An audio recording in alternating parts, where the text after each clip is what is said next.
Welcome to a deep dive, tailored just for you. Hello. Today we're digging into one of the world's most, well, legendary buildings, the Paris Opera House. Mm-hmm. The Palais Garnier. Exactly. Yeah. And the dark romantic mystery that, according to our sources anyway, lives within its walls. Yeah, we've got some interesting stuff here. Excerpts from a really famous novel, and also a description of the actual building. Right. And our mission today is basically to unpack the bizarre events, the hidden world that these texts reveal. It's quite a story. We're talking sudden disappearances, secret passages, terrifying games. And this figure, the opera ghost. Exactly. The sources paint this picture that's just... It feels stranger than fiction. But maybe it isn't entirely. That's what we're exploring. Let's see. Okay, let's unpack this. We should probably start with that really baffling event, Christine Daae's sudden rise to fame. Ah, yes, Kristen. According to the novel excerpts, one moment she's, a young singer, small role. Just part of the course, pretty much. And the next, the star soprano, Carlotta, is mysteriously absent. Gala night, huge deal. And Christine steps in. A bang, she performs Margarita and Faust. And apparently with this splendor, this radiance that just blows the audience away. They go wild. And then she faints from the intensity of it all. Yeah, it just collapses. So immediately, you've got questions, right? Even in the text itself. Oh, definitely. Like, how is this incredible talent just hidden? And why her? Why did the managers pick her last minute like that? Especially since, as the source points out, she didn't seem to have a professor, a teacher at that time. So where did this genius suddenly come from? Well, the story, it traces this back to her childhood in Brittany. Right, with her father, Daddy Day. Described as this renowned fiddler, taught her music really early. And filled her head with old tales. That seems key. Crucial, especially the legend of the Angel of Music. Yes, the angel of music. According to her father's telling, this being visits great artists. Sometimes when they're babies, like little prodigies, sometimes later. Or not at all, if they have a bad heart, is how the source puts it. Yeah, it's this almost mythical explanation for where artistic genius comes from, like divine inspiration almost. The Raoul de Chagny, this character who knew her as a child. He remembered all this. They shared these stories, the Breton legends. They even took violin lessons from her dad together. But here's the twist the novel gives us. After her father died, Her voice, her genius, it just seemed to vanish. she barely scraped into the conservatoire, the music school. Right. Didn't stand out. Just did enough to please her benefactor, this Mama Valerius. Which makes that gala night performance even more baffling, doesn't it? Totally. Just comes out of nowhere from that perspective. And Raoul, when he hears her sing like that, Yeah. he's completely floored. The text says he confronts her. He's convinced no human could sing like that without, well, a miracle. He says she must have heard the angel of music. And she confirms it, tells him yes. Wow. So for her, it's real. That's the source of her gift. That's her explanation, yeah. Yeah. Now let's shift gears a bit from Christine's voice to the atmosphere of the opera house itself. Because the sources describe it as this vast, gloomy place. Full of hidden corners, forgotten inhabitants. It really sets a mood. Definitely sets the stage for the weirdness to come, like the new managers arriving. Ah, Richard and Moncharmin taking over from Debian and Poligny. And the text describes the old managers wearing these masks of gaiety over sorrow. Red flag right there, isn't it? Totally. And then they drop the bombshell. About the ghost. And, not as a joke, they say it's under formal orders from the ghost himself. Be pleasant to him, grant his requests. Imagine hearing that on your first day. They hesitated to even tell them, apparently, until Joseph Bouquet's death. Found hanging. That served as a brutal reminder, the source calls it. Don't ignore the ghost. Which leads to that incredible memo, Clause 98. Oh yeah, Box 5, on the grand tier. Reserved for the opera ghost. Every single performance. I mean, can you imagine finding that in the company handbook? The new managers, Richard and Moncharmin, they naturally think it's some kind of prank.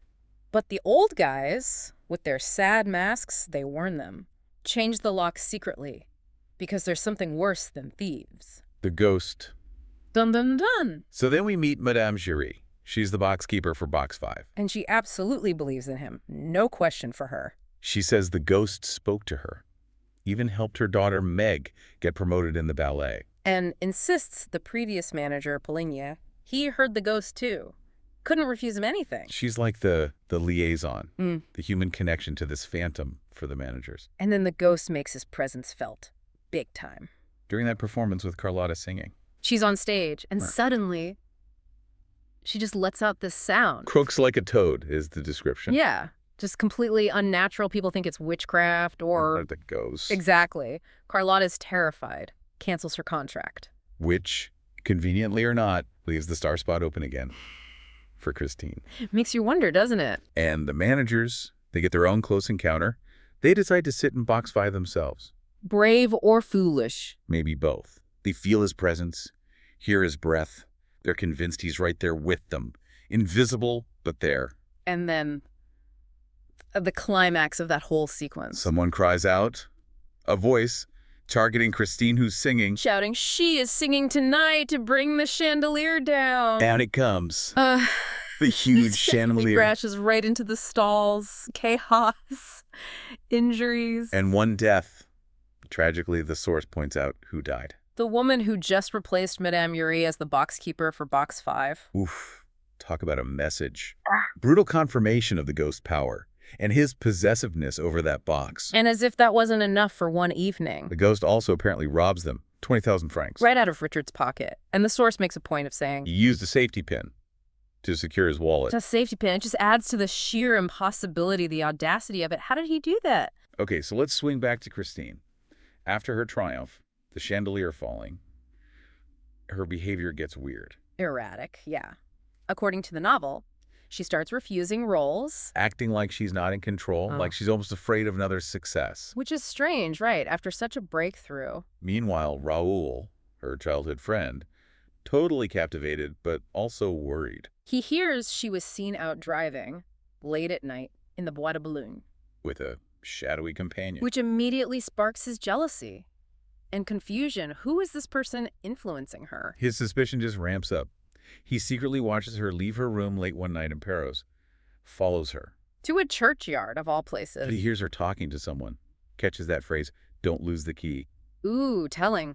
Confirms there's someone else, someone connected to her secrets, her talent. So he confronts her later, asks about following him, asks about a ring he sees on her finger. And Christine is reluctant, the source says, doesn't want to condemn this mysterious man, even mentions his romantic methods. But she won't give him up. Not easily. Raoul keeps pushing, though. He's desperate. And then he reveals it. He knows the name, the one she thought was secret. Her angel of music is called Eric. Boom. The myth gets a name. Eric. And suddenly it's not an angel anymore, it's a person. A man, however mysterious. Okay, so this revelation, it leads towards the descent, right? Yeah. Into the unknown parts of the opera. Exactly. Christine wants to flee, but she agrees to sing one last time. Tells Raoul, "Meet me at midnight. Dressing room. We'll escape." She says Eric will be waiting for her somewhere else by the lake dining room underground. And she gives Raoul that key, the key to the gate in the Rue Scribe. For the underground passage. Supposedly leads straight to the lake beneath the opera. Which confirms this whole hidden world exists down there. We know from the building description there's water, foundations, cellars. Right. It connects the fiction to the physical space. So Raoul needs help to navigate this, to rescue Christine. And he seeks out this other mysterious figure, the Persian. Who seems to know exactly what's going on. The source says he instantly recognizes Christine's abduction from the stage earlier as Eric's work. The monster's touch. Yeah, the Persian is intriguing. He offers to guide Raoul. But interestingly, he doesn't use that Rue Scribe passage Christine mentioned. No. He takes Raoul to Christine's dressing room and starts messing with the mirror. He explains Eric as a trapdoor lover, uses hidden entrances. And reveals Christine herself went through here before. Yeah. Not by the glass, but in the glass. Whoa. So through the mirror. Into Eric's hidden domain. His lair. And Christine had already described parts of it to Raoul. Chilling details. Walls hung in black, with the notes of the dies IRE. That's the Day of Wrath, part of the Requiem Mass, right? That's a grim tone. Definitely. And an open coffin where Eric sleeps. Sleeps in a coffin, okay. An organ where he's composing something called Don Juan Triumphant. And significantly, no mirrors anywhere in his living space. And she remembers touching his hands. Cold, bony, smelling of death. It paints this picture of a really macabre, isolated existence. Deliberately unsettling. And the sources also give us the Persian's backstory. Explains how he knows so much. He saved Eric years ago in Mazendran. Yeah. Eric had built this amazing, tricky palace for the Shah there. full of hidden passages, trapdoors, even a torture chamber. And the Shah wanted the secrets kept secret, so he ordered Eric killed and the workers. Exactly. But the Persian helped Eric escape, nearly lost his own head doing it. Okay, that explains everything. His knowledge of Eric's methods, the hidden architecture stuff. And why he's willing to risk helping Raoul. He knows what Eric is capable of. He'd even tried to find Eric's lair before, via the lake. Eric caught him, warned him off, tried the third cellar too, knew Eric could just vanish down there. Eric seemed to know the Persian was watching him. Even mentioned My Communist Road. Yeah, there's this whole cat-and-mouse history between them. Eric even taunted him, saying he'd see Christine return delighted to his house via that route after the masked ball. So the Persian leads Raoul through the mirror. And they find themselves trapped in what the Persian immediately identifies as the torture chamber. Oh man, this part of the source material is intense. It really is. They hear Christine's voice. She's bound. Tried to kill herself by hitting her head against the wall. She's tied up until 11 o'clock the next night, trapped with them. And they try to stay hidden, but nope. The chamber just activates, floods with light. Then intense heat. From one wall, Yeah. Eric's voice booms out. Calls it an African forest next door, one of his illusions. And his laughter. Hideous laughter echoing. Just pure psychological warfare. And it gets worse. The scene changes. A mirage, an oasis, a lake, iron trees. The Persian recognizes it. Says it's the worst one. A trap for their thirst. Because if you give in to the hope, reach for the water, touch the mirror. Suicide. Yeah. By a Punjab lasso waiting at the foot of the iron tree. It's horrific, turning hope itself into the trigger for death. The source describes them driven mad, thirst the illusion. They crawl towards the mirror, licking the burning glass. Just utter despair. And right then, The cellar flap opens. In the floor. Dark stairs. A hint of cool air. escape. Or, knowing Eric, another trick. They go down. Deeper into the opera's belly. And they hear this weird song, barrels? Barrels? Any barrels to sell? Coming from inside a barrel they find. Desperate for water, they burst the bung. But the liquid! Is not water. The source leaves it hanging. Just unsettling. And then from another room, Christine's voice again. Telling them the time. Almost 11. 5 minutes to go. The deadline Eric set. Life or death. She describes Eric's state, manic, tore off his mask, yellow eyes blazing, laughing like a drunken demon. And he gave her a choice. A terrible one. A key.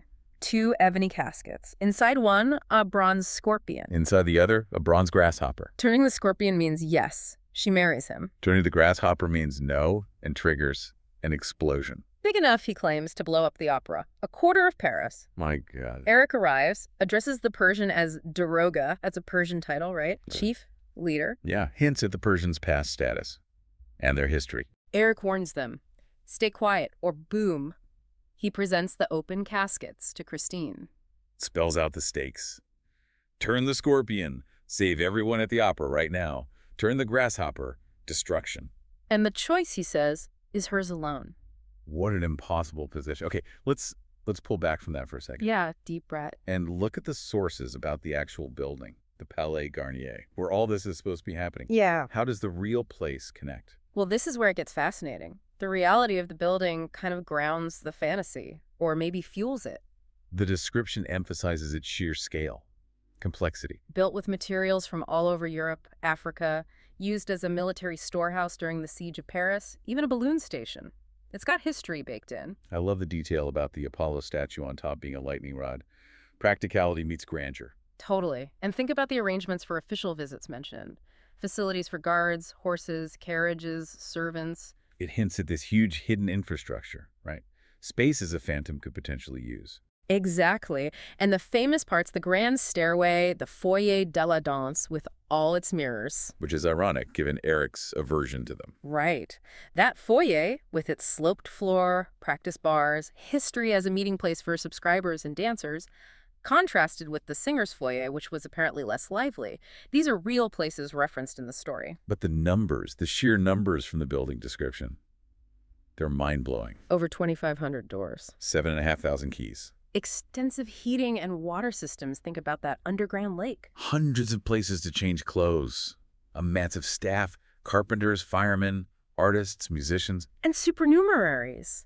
Those extras, often just regular working guys hired for big scenes. So when you think about that reality, this huge, intricate network of spaces, pipes, hidden corners, Hundreds of people constantly moving around. Does it make Eric seem more plausible? Could someone really hide in plain sight, use the building's own complexity? Or does it just make the real building seem even more fantastical, this incredibly layered place? It's a great question.